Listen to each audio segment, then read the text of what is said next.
noite como vencer o esgotamento.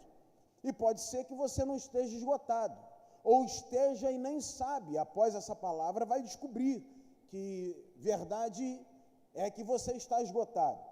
Mas por que eu defini no meu coração falar sobre esgotamento no final do ano? Porque todos nós percebemos que quando vai chegando ao final do ano, a gente está se sentindo mais cansado, a gente vai ficando mais prostrado, a gente vai ficando mais debilitado, a bateria parece que vai arriando, já tem gente sonhando com o janeiro, em poder tirar férias, aqueles que ainda não tiraram, de poder descansar, de poder ir para a praia, de poder ir para a serra, ir para algum lugar, enfim.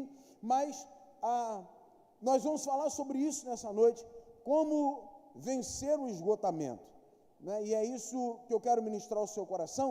E para isso, em tempos como hoje, esgotamento se dá de várias maneiras, de várias formas.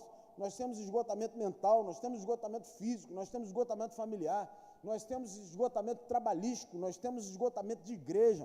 Tem gente que está esgotado e nem sabe. E eu quero trazer à luz, à sua mente, ao seu coração, essa palavra, para que você saia daqui nessa noite entendendo que há uma possibilidade de ser curado desse esgotamento e viver uma nova vida no Senhor e para a glória dEle. Amém? Então, o texto que nós acabamos de ler, meus irmãos, é um texto que vai trazer para nós a vida de pelo menos 3 personagens, em especial um profeta que nós conhecemos muito bem, que é o profeta Elias. Mas não somente o profeta Elias está aqui como personagem principal, mas também Acabe, rei de Israel, e Jezabel, a sua mulher, filha de Etbaal, que veio dos fenícios para casar com esse homem por conta de uma questão política, para juntar força, juntar poder. Não foi um casamento feito por amor, foi um casamento arranjado por poder. A Fenícia hoje, ela é localizada naquela região do Líbano, e até hoje nós vemos Israel e Líbano sempre entrando em conflito, porque pega também uma parte da Síria. Então toda aquela região, eles têm conflitos até os dias de hoje.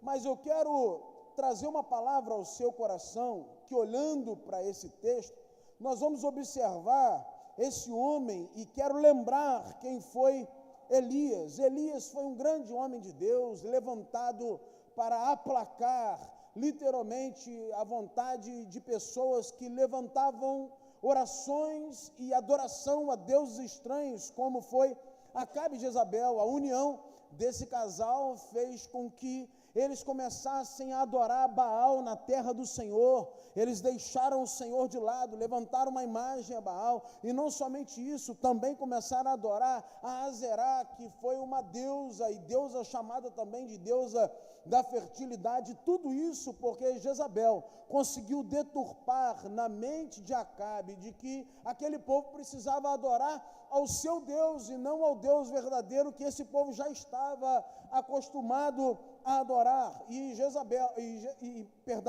E Elias, como voz profética que era da época, se levanta para combater toda adoração pagã. Ele levanta para fazer com que toda a influência de Jezabel sobre o povo caia por terra.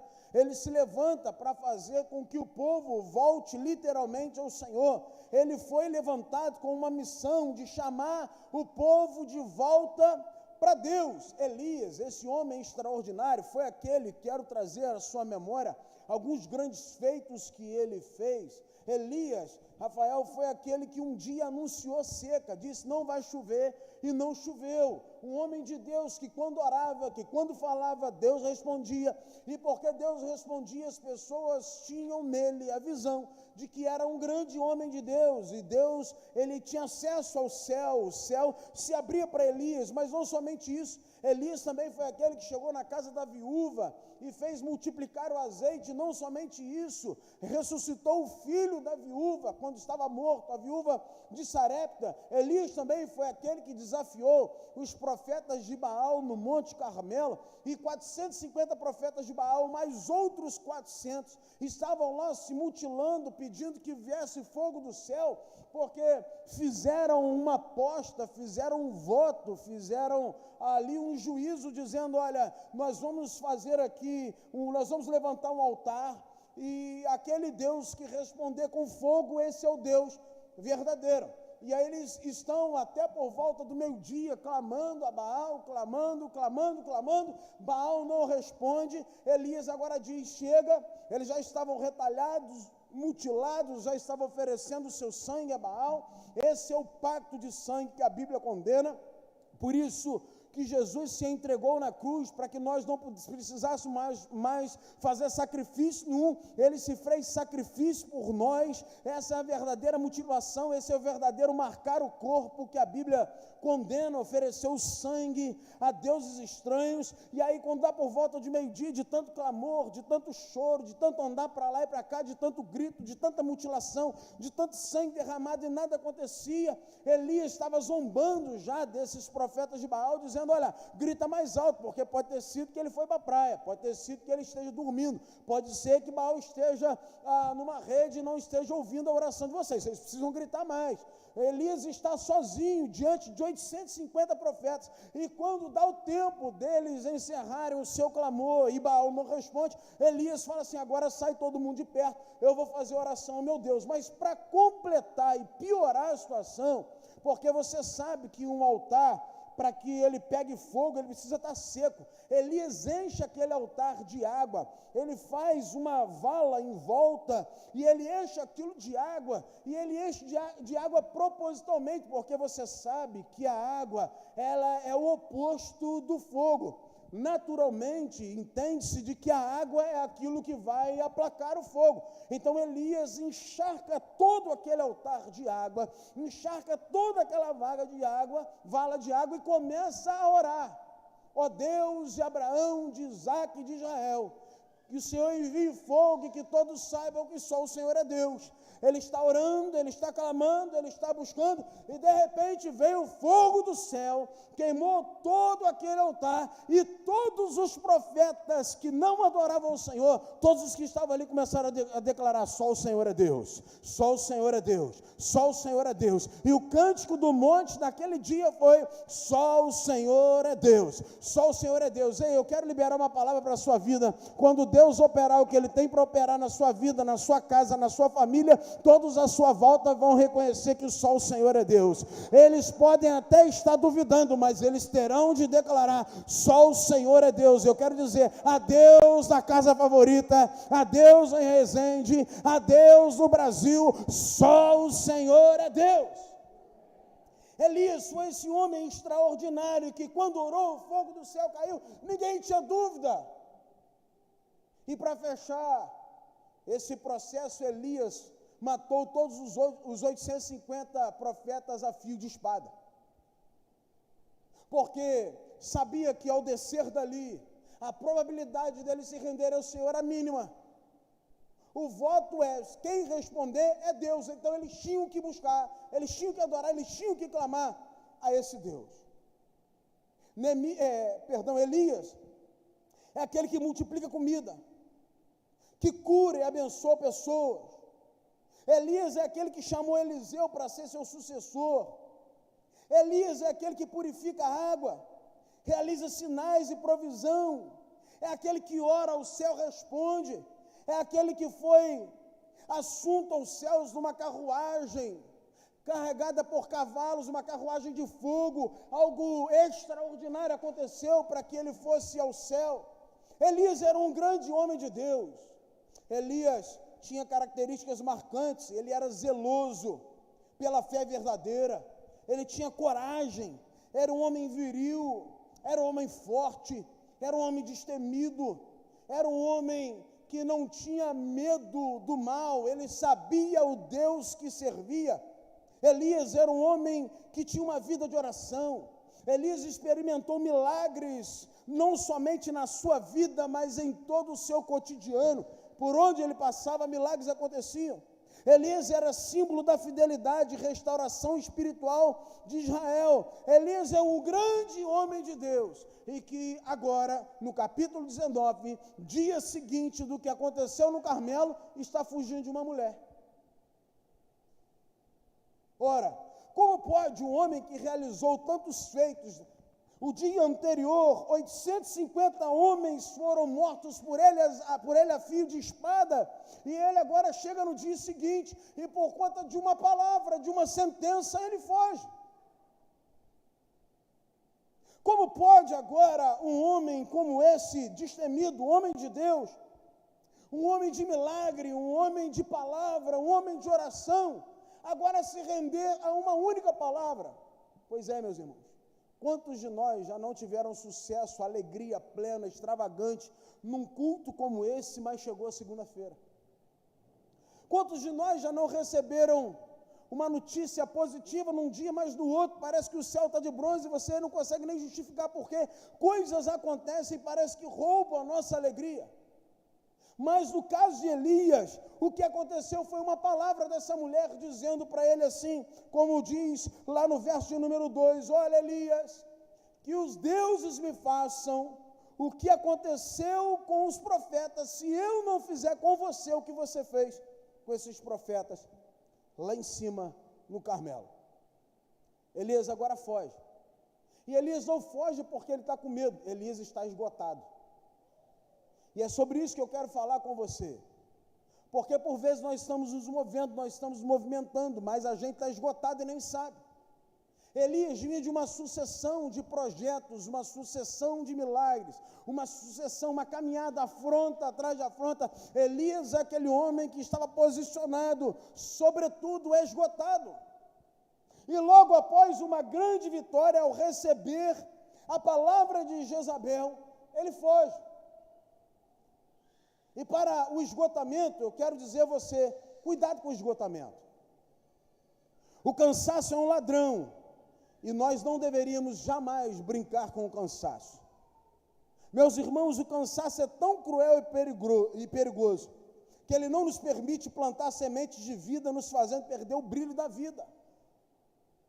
O cansaço, ele não nos permite olhar para o retrovisor e ver as coisas boas que aconteceram no passado. O cansaço faz, por vezes, a gente sucumbir a situações presentes sem se lembrar do ontem que foi uma grande vitória. O cansaço é um câncer. O cansaço é um câncer. Vou repetir isso. O cansaço é um câncer. E aí, para o cansaço, eu quero trazer para você algumas questões. Como vencer o cansaço? Como vencer o esgotamento? Como vencer aquilo que mina as nossas forças? E é bem verdade que todos nós temos uma criptonita. Você vai se lembrar que o Super-Homem era um homem que ganhava, que tinha peito de aço, sobretudo quando chegava perto de uma pequena pedra de esmeralda, verdinha, bonitinha, aquela pedra minava as suas forças. E eu quero, nessa noite, dizer para você, cuidado com aquilo que mina as suas forças. Porque todos nós sabemos aquilo que mina as nossas forças. Todos nós sabemos aquilo que esgota a nossa alma, que esgota a nossa vida. O nosso próprio Senhor, quando criou o mundo, o fez em 6 dias, e diz a palavra que no 7º ele descansou. E não é aquele descanso como a gente pensa, de que o Senhor vai colocar uma rede no céu, e ele vai cruzar os braços e vai roncar, e vai dar de ombros para nós que aqui estamos. Não é esse descanso que a Bíblia diz. A Bíblia diz do descanso de que ele completou tudo, ele não precisava completar mais nada, e nesse 7º dia agora ele dá descanso à terra. Ele não precisava mais contribuir, ele já tinha feito tudo, agora a terra só precisava da presença dele. E o que nós aprendemos com isso? É que terra cansada não produz. Diga comigo, terra cansada não produz. Diz para a pessoa que está próxima a você, terra cansada não produz. Isso, sacode essa pessoa que está quase dormindo do seu lado e diz para ela, terra cansada não produz. Terra cansada não. E o nosso Deus não é aquele que dorme, não é aquele que descansa, porque diz o livro dos Salmos que não dorme e nem dormita o guarda de Israel. Então, se ele não dorme, se ele não dormita, se ele é vigilante, se ele é o guarda de Israel, se ele é Deus presente, se ele é o mesmo ontem, se ele é o mesmo hoje, se ele é o mesmo eternamente, se ele é aquele que rege todas as coisas, se ele é aquele que governa sobre nós, se ele é aquele que não dorme, automaticamente ele é um Deus que vela por nós, sobretudo nos ensina, nós precisamos parar. Deus não vai sofrer de canseira jamais, Ele é Senhor, Ele é Deus, Ele tem toda a força, Deus não tem isso, no céu não tem lugar para isso, irmão. Isso é aqui para nós, é aqui na terra. Então, como vencer o esgotamento? Em primeiro lugar, se você estiver anotando, anote isso, defina a fonte primária do esgotamento. Defina a fonte primária do esgotamento. Entenda qual o ponto nevrálgico do esgotamento. Quem esgotou? Por que esgotou? Quando esgotou? Nós precisamos definir se aquilo que nos faz chegar ao esgotamento condiz com o tamanho do estrago que esse esgotamento está causando em nós. Estou esgotado por causa disso aqui.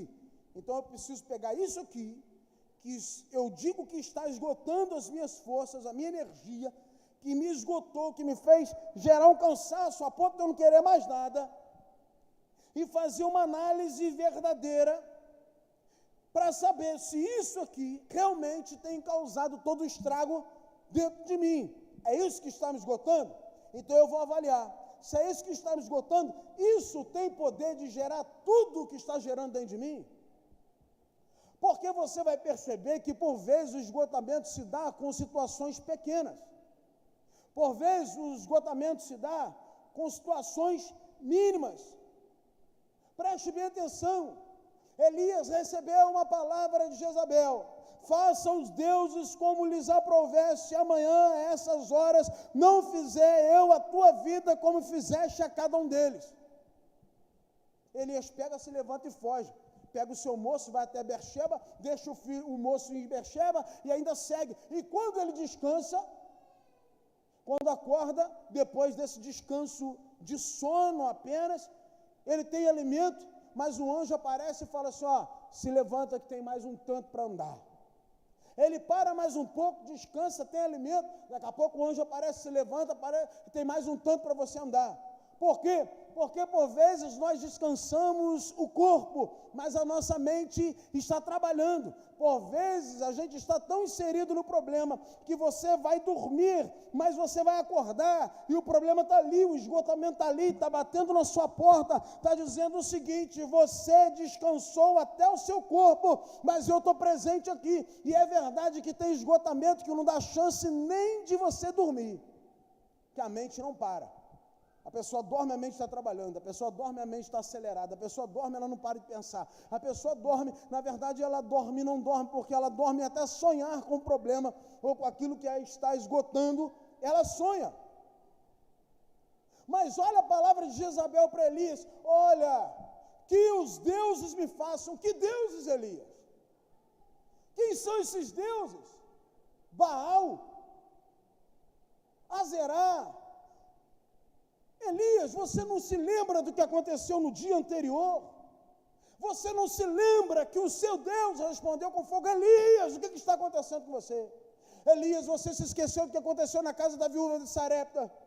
Você se esqueceu da multiplicação do azeite, da farinha? Você se esqueceu daquilo que Deus fez no filho dessa mulher, na morte, ressuscitando? Você se esqueceu quando você liberou uma palavra e a chuva não veio? Elias, você se esqueceu que quando orou, o fogo do céu caiu, confundindo Baal, e todos adoraram ao Senhor, dizendo que só o Senhor é Deus? Elias, que deuses são esses, Elias, que fazem agora você sucumbir ao medo e fugir? Você vai perceber que Elias conhecia um Deus verdadeiro, sim ou não?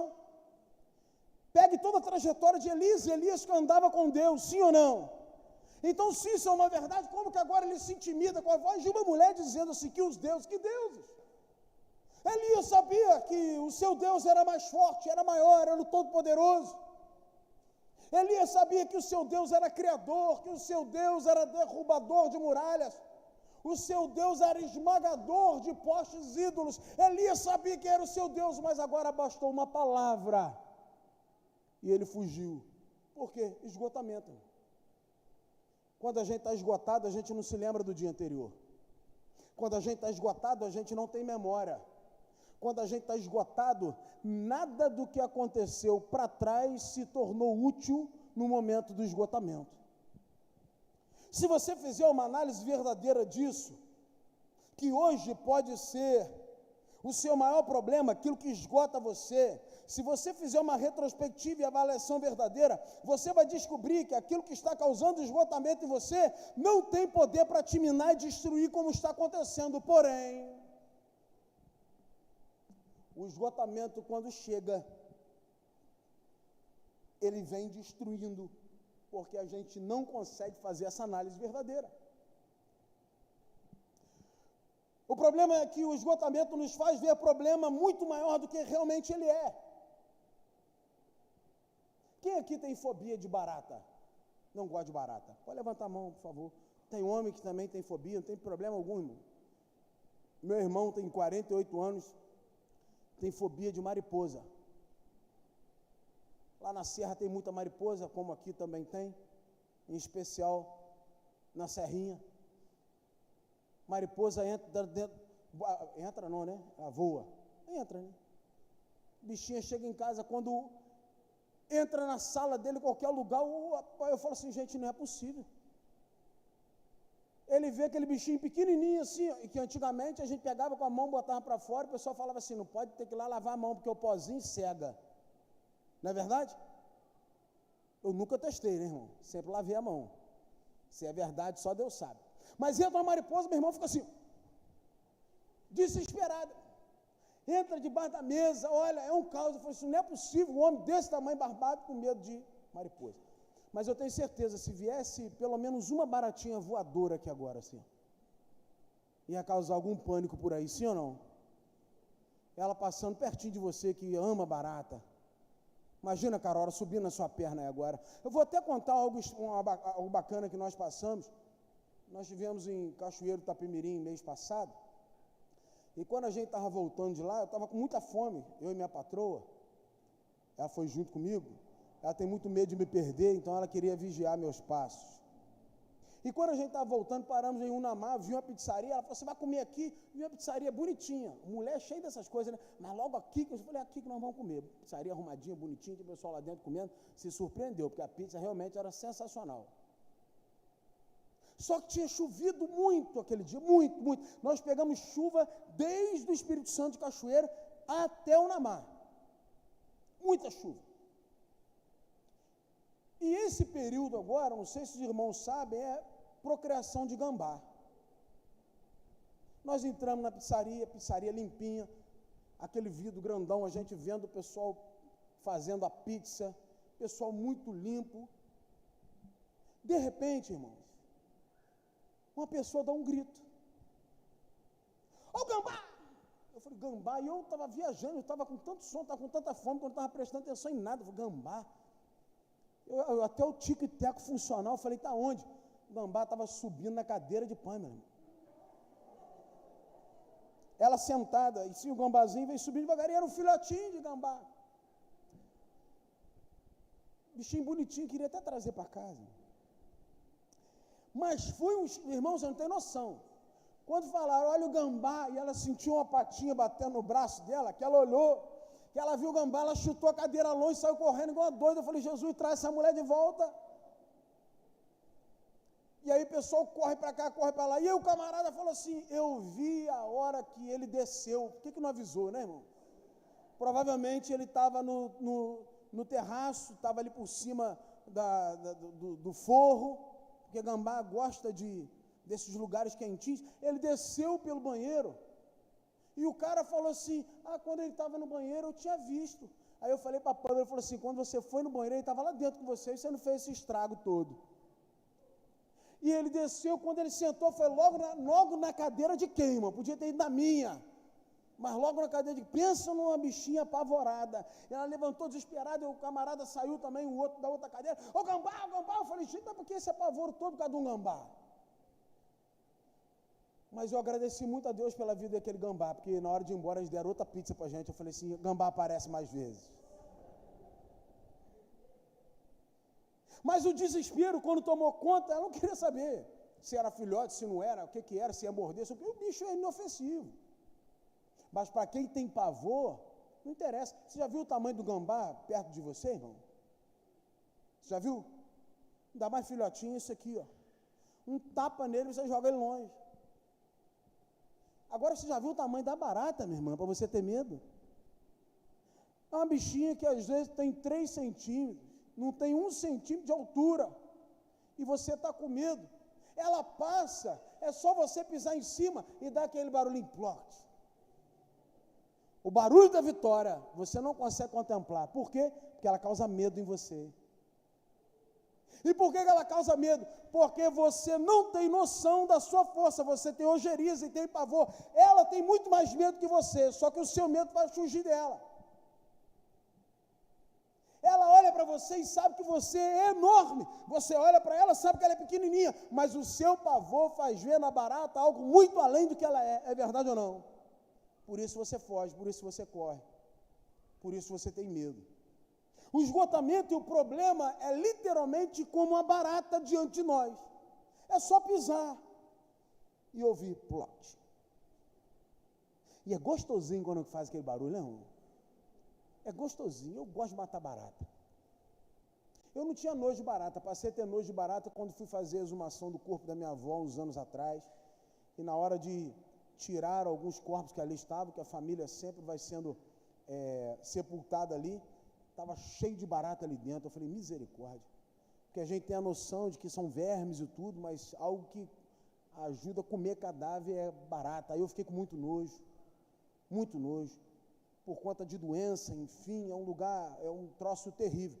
Então, sempre que você puder, faça a detetização da sua casa. Roberta está aí, né, Roberta?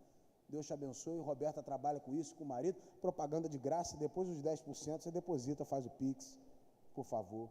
Mas preste bem atenção, aquilo que é pequeno causa medo. Mas causa medo por quê? Porque a gente vê muito maior do que é. Lá no Ipiranga o pessoal fala que tem infestação de escorpião.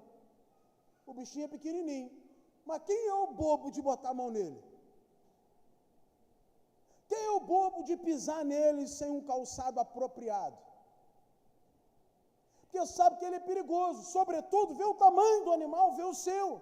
Você tem poder e capacidade para matá-lo. Sobretudo, se você tiver pavor, em vez de matar, você vai fugir. Assim o esgotamento se levanta diante de nós. Então, meus irmãos, o que adoeceu Elias não foi ele ter cansado das batalhas. O que adoeceu Elias foi a doença dos olhos. Não tem a ver com o objeto enxergado em si, com o olho que enxerga. Não tem a ver com aquilo que está acontecendo, mas a dimensão que você traz pelo olho que enxerga.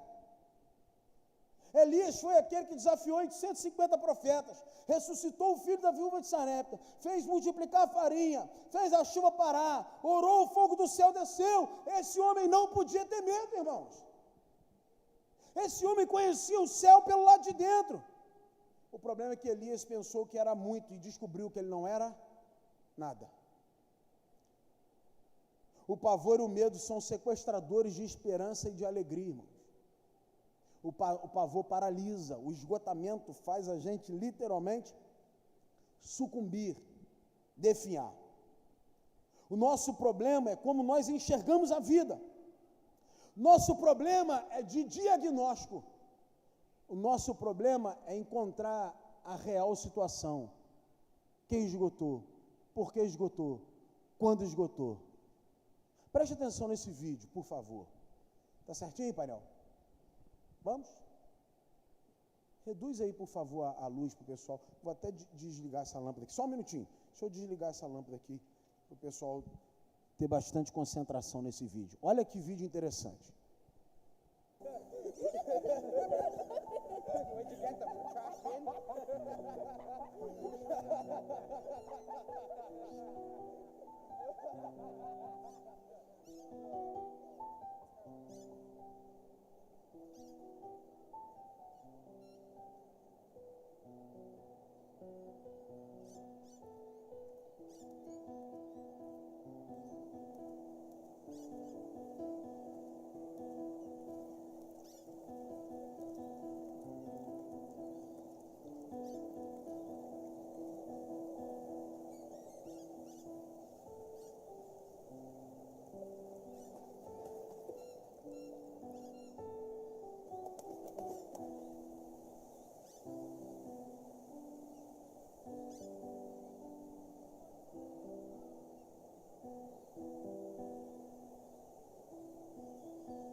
Why should it be like this?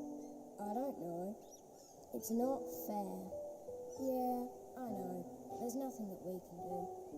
I don't want to be like this. Me neither. I wish I was like him. I want to be like him. I want to be like him. I want to be like him.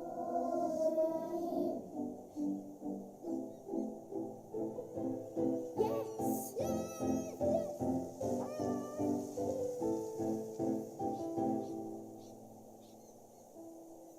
Sorry to take so long, dear. Are you ready to go now?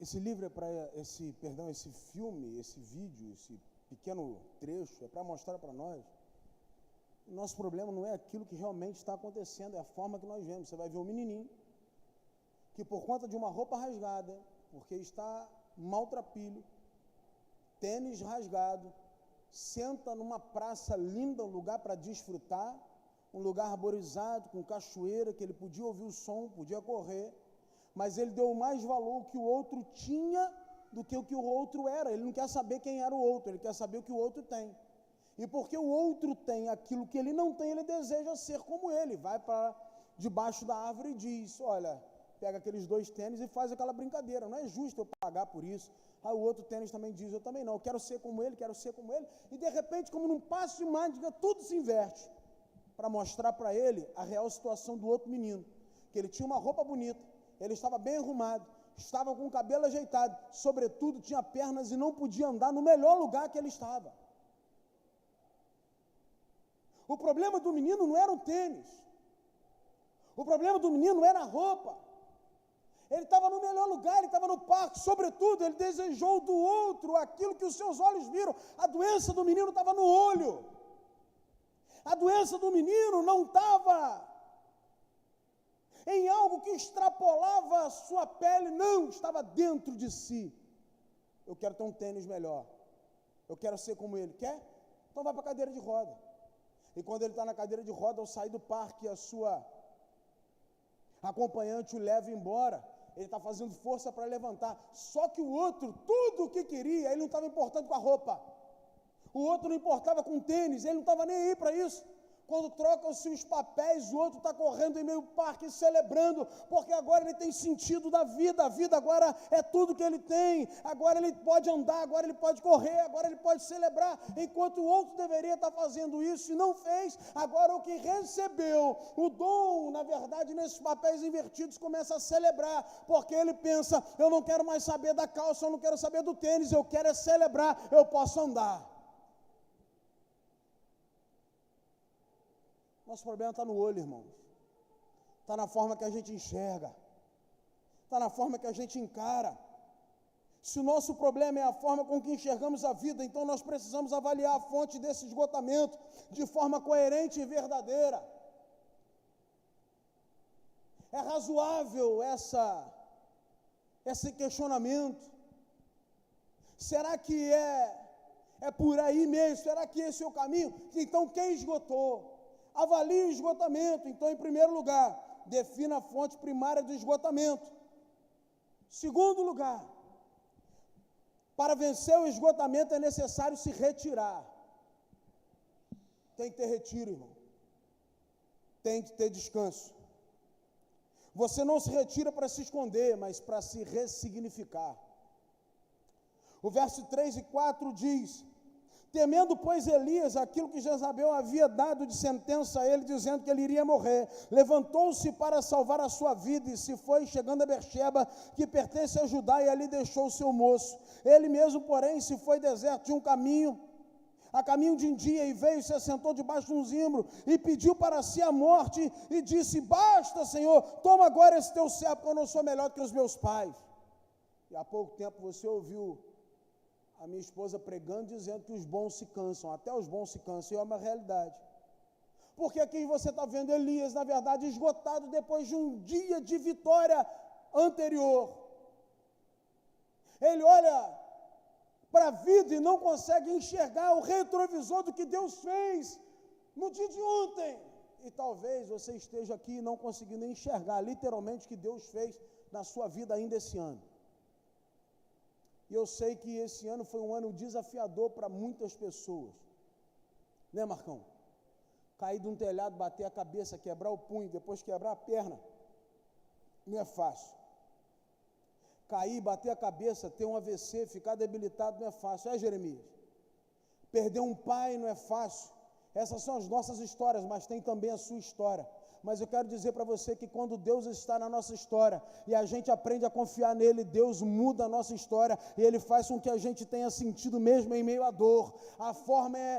O segredo é a forma que você olha para a dor.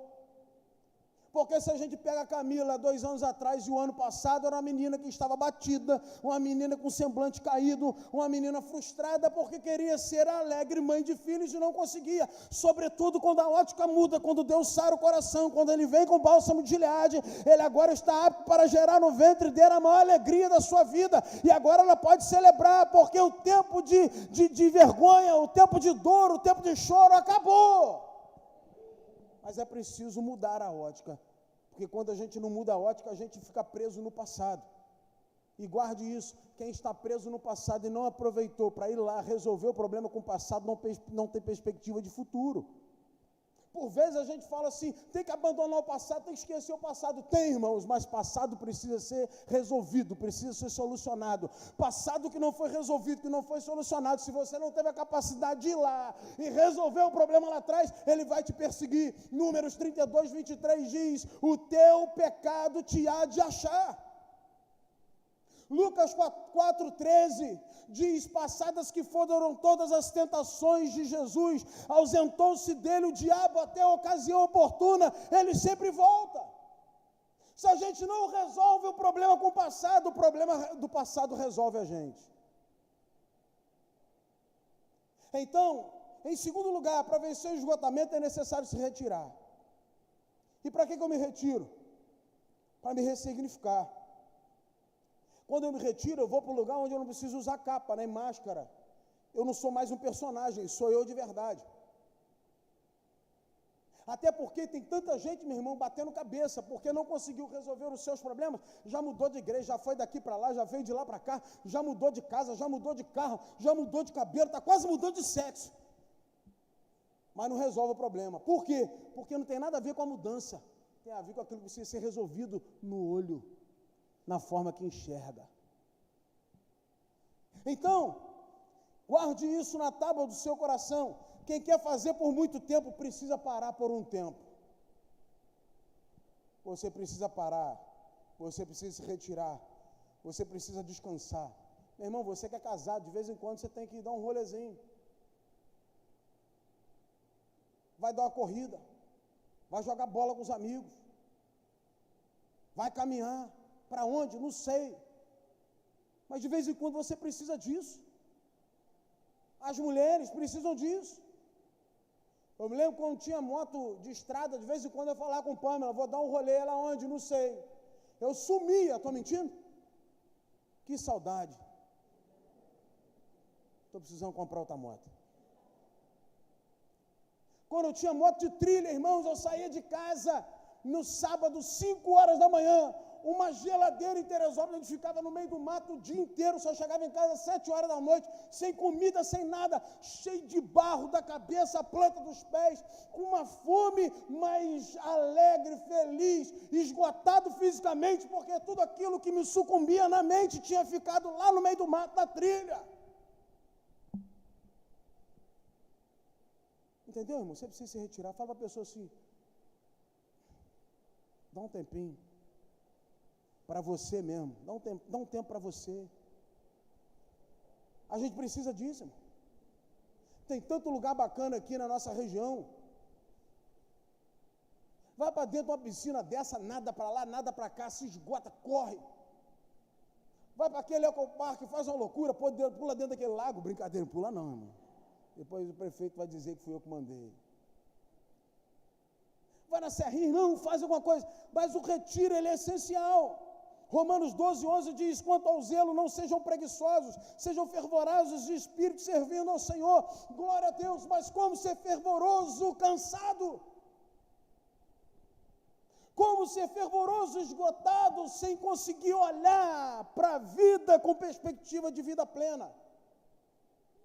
Todo mundo quer uma macro bênção, todo mundo quer uma bênção gigante, todo mundo quer um Deus que vem como se fosse num passe de mágica, aí naquela fumacinha do Mr. M, e joga e tudo se resolve. Irmão, macro bênção é a junção de micro bênçãos vividas no dia a dia.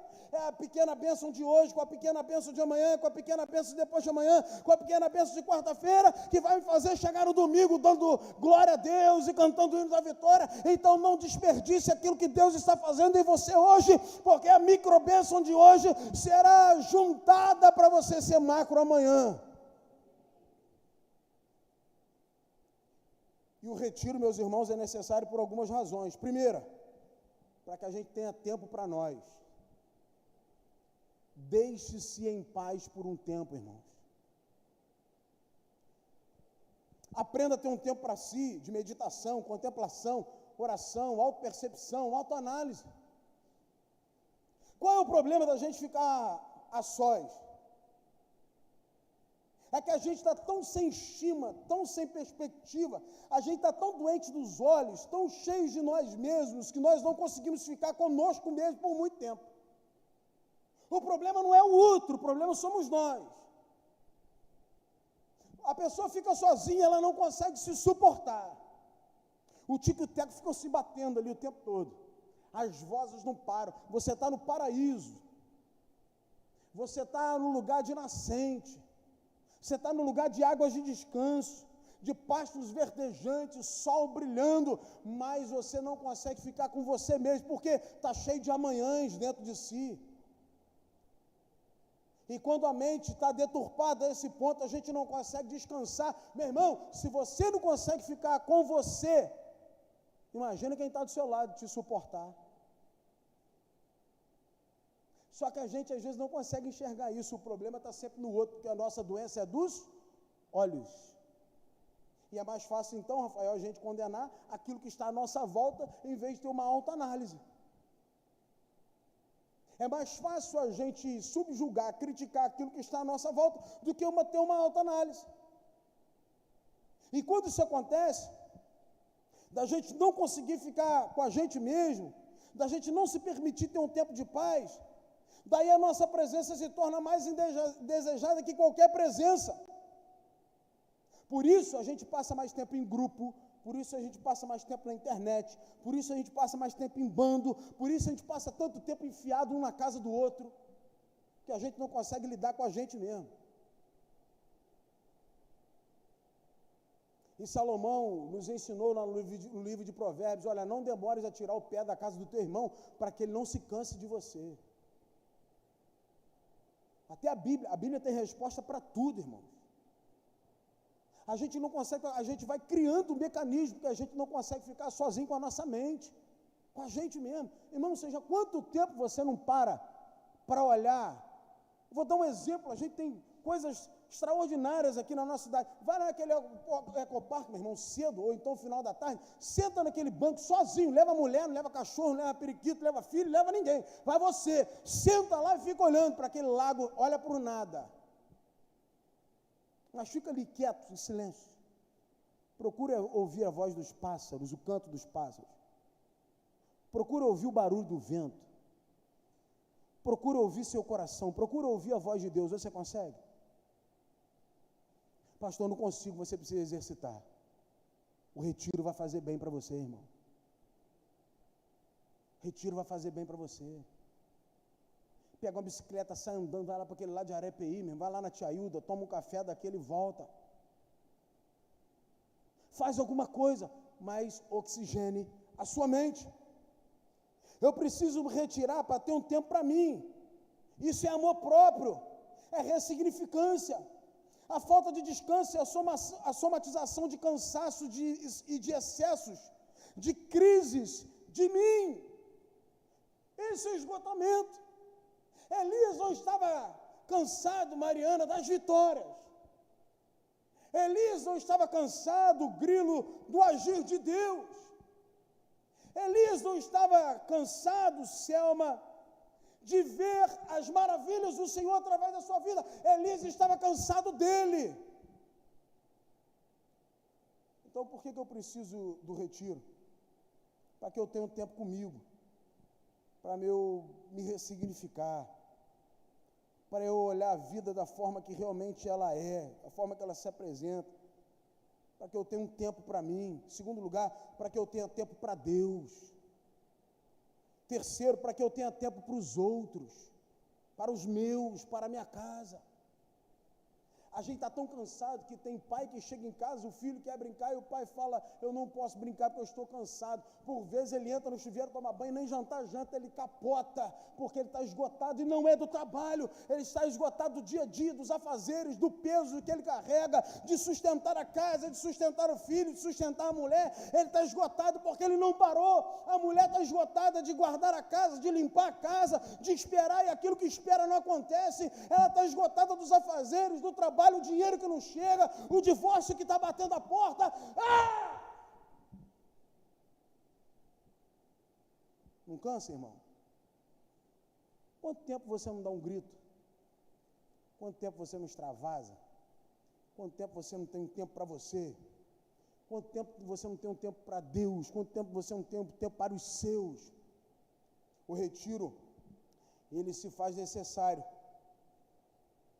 porque você precisa fazer do seu retiro algo produtivo na sua vida. Guarde isso. A geografia do esgotamento mata.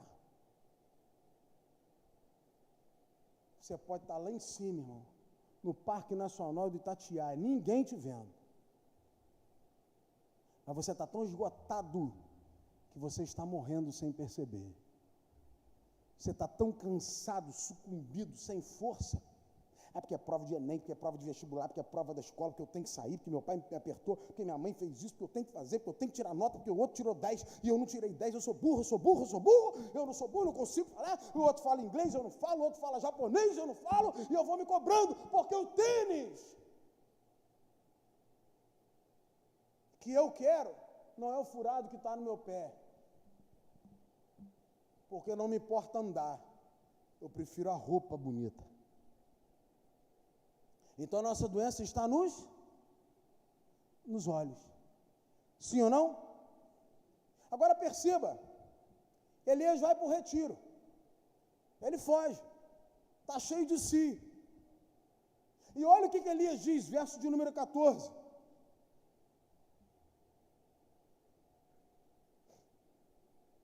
Eu não tinha visto esse painel, ficou bonitinho, né? Parecendo a Amandinha, né?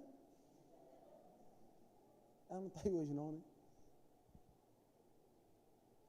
O verso 14. Não, 1 Reis 19, 14.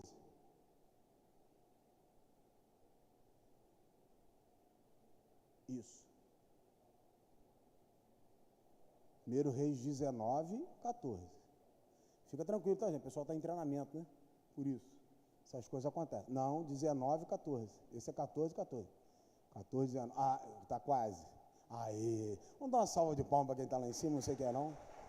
Deus abençoe sua vida. Olha o que diz, olha o que Elias respondeu. Ele tá no retiro. Ele foi para dentro de uma caverna, ele está lembrando que Jezabel falou para ele, tenho sido muito zeloso pelo Senhor, Deus dos exércitos, porque os filhos de Israel deixaram a tua aliança, derrubaram os teus altares e mataram os teus profetas à espada. Só fiquei eu e eles estão querendo tirar a minha vida. O camarada está no retiro e está murmurando Elias está cheio de razão, Elias está cheio de si. Elias se esqueceu de olhar para o retrovisor e de se lembrar que existiam 7.000 também que não se dobraram a Baal. Elias esqueceu de olhar para o retrovisor e de lembrar do que Deus fez na vida dele, na casa da viúva de Sarepta. Elias se esqueceu de lembrar daquilo que Deus fez quando ele disse, não vai ter chuva e não choveu. Elias se esqueceu quando os 850 profetas se levantaram em afronta ao seu Deus. O único Deus que respondeu com fogo foi o nosso Deus. O problema de Elias está na ótica, está na visão, está no olho. Ele não estava sozinho, mas seus olhos estavam adoecidos. Mesmo após o retiro, isso não o permitiu ser curado do esgotamento. E aí tem um problema muito sério, irmãos, quando eu não assumo os meus erros, eu me torno caçador de culpados. Quando eu não consigo olhar para mim e entender que o problema sou eu aponto para o outro. Você é o culpado. Você causou isso em mim. Você me levou, o que ele está dizendo? Eu tenho sido muito zeloso para o Senhor, cheio de razão, Deus dos exércitos, porque os filhos de Israel deixaram a tua aliança, derrubaram os teus altares e mataram os seus profetas à espada, mas só eu fiquei, e eles ainda estão querendo tirar minha vida. Eu vim para cá porque eu sou muito bom, porque eu fiquei sozinho. O retiro não causou algo produtivo em Elias. E porque não causou algo produtivo em Elias, eu vou para o terceiro e último ponto dessa palavra, que é: volte. Haja o que houver, você precisa voltar, porque ninguém pode ficar no retiro muito tempo. Retiro é lugar de repouso e de descanso. Você recarrega a bateria e volta. Você recarrega suas forças e volta. Você exorciza as vozes que te sucumbem e volta. Você se livra de você mesmo e volta, precisa voltar. Não transformou teu retiro em algo produtivo? Então volta. Olha agora o verso 15 e o verso 16. Porque ele não tornou o retiro dele produtivo. Olha o que Deus falou. Verso de número 15 e depois o 16. Então o Senhor disse a Elias: vá, volte o seu caminho para o deserto de Damasco, chegando lá, unja a Hazael como rei da Síria. Unja também Jeú, filho de Ninzi, como rei de Israel, e Eliseu, filho de quem? De Zafate, de Abel-Meolá, como profeta no seu lugar. Não fez o que era para ter feito no retiro, então perdeu a unção e a bênção que eu te dei.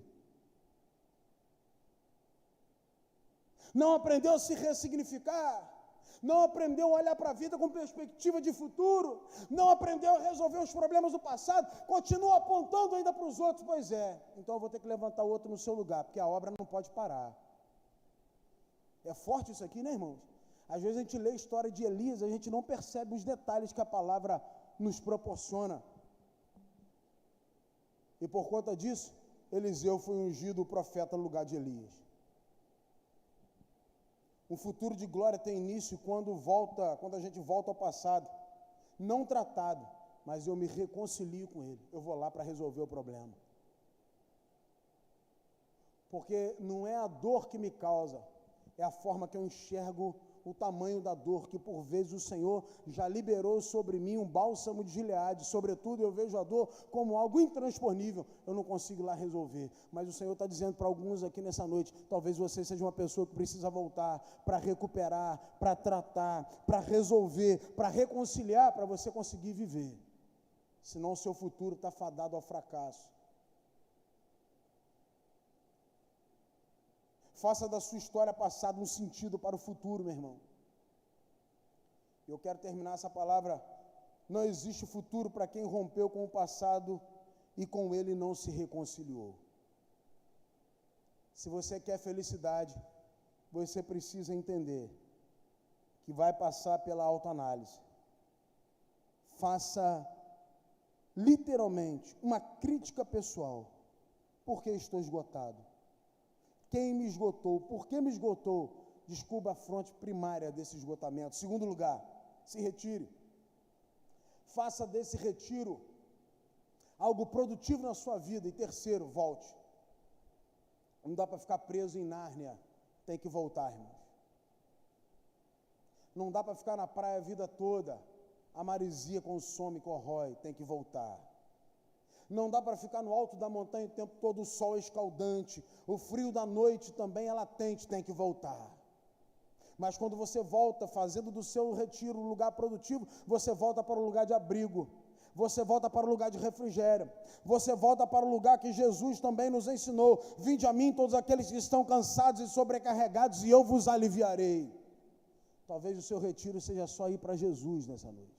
Eu quero terminar essa palavra dizendo uma frase de Gandhi. Gandhi dizia que a felicidade é quando o que você pensa, o que você diz e o que você faz estão em harmonia.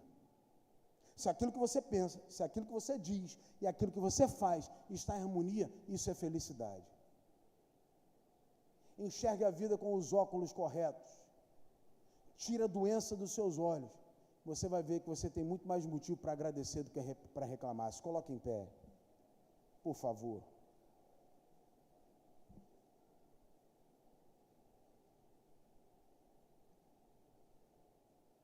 Como eu disse no início, irmãos, eu não tenho a pretensão de que essa palavra seja para todos, porque talvez você seja uma pessoa que não esteja passando pelo esgotamento, pelo cansaço, seja ele físico, mental, espiritual, familiar, trabalhístico, o que for.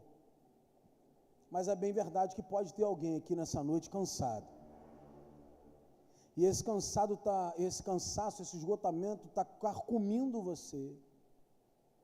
Só que hoje você descobriu que pensava também em não estar cansado e está.